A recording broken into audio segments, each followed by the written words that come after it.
Please welcome the #1 New York Times bestselling author of 19 novels, Lisa Jewell. Oh, thank you. I have to say, I don't know about you, but I was not expecting to laugh as much as I have laughed tonight. And now I really, really wish I'd written something funny, but I haven't. So just expectation management there. Where do you get your ideas? Ideas for books are not necessarily what you imagine ideas for books to be. These books of mine, they don't come out of a notebook full of thrilling themes and socially relevant storylines and twisty-turny what-if scenarios I want to explore.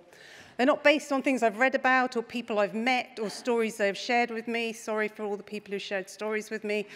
In a lot of ways, they're not even ideas. They come from out there, my books, from the world that I see in dizzying, swirling fragments every day of my life, banal, benign, boring fragments that for some reason land in my head with a satisfying thud and make me wonder about things, about people, about houses, that make my thoughts spiral towards untold stories and unseen worlds and people I'll never know. They come to me as windows, doors, eyes, fleeting tableau. A slight woman wearing a sheer muslin skirt, her skin tan mahogany, her hair thick with salt water. She's holding 2 small children by their hands as she yanks them up the boardwalk past the uninterested gaze of diners eating lunch at an upmarket beach club in Nice on the French Riviera. She strides towards the members-only shower block at the other end. She is clearly not a member. She looks frantic, she looks stressed, she looks hungry. She looks for some reason as if she has a story to tell. I store her away in my weird writer's brain and then think about her obsessively until the moment I can start to write about her.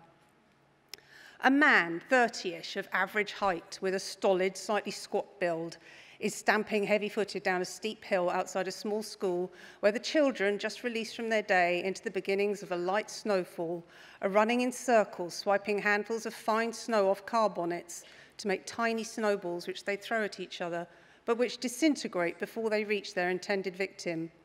The man looks unimpressed, let down, ground down, entirely alone as he passes through them. The man, I decide, has a story to tell, so I store him away and then think about him obsessively until the moment I can start to write about him. Another man, I see him through a window this time. He sits in the bay of an apartment carved out of a grubby stucco house on a London rat run, the render-stained greige with pollution and bus fumes. He stares at his laptop, his nondescript face shining pale aqua from the light of the screen. Behind him are bare magnolia walls, and there is a door. I wonder where it leads. I wonder what's behind it. This man, his stark apartment, the door, all of it feels like it has a story to tell. I store them away and then think about them obsessively until the moment I can start to write about them. A pretty spring day, a cherry tree in full sugar pink bloom, a dingy basement in a dingy house with a slim window made of glass bricks. Imagine, I think, if there was someone locked away down there beyond that glorious, hopeful cherry blossom. Imagine if it was a child and that child's mother lived just around the corner and had no idea that they were there. That basement, I felt, had a story to tell. So I store it away and then think about it obsessively until I can start to write about it.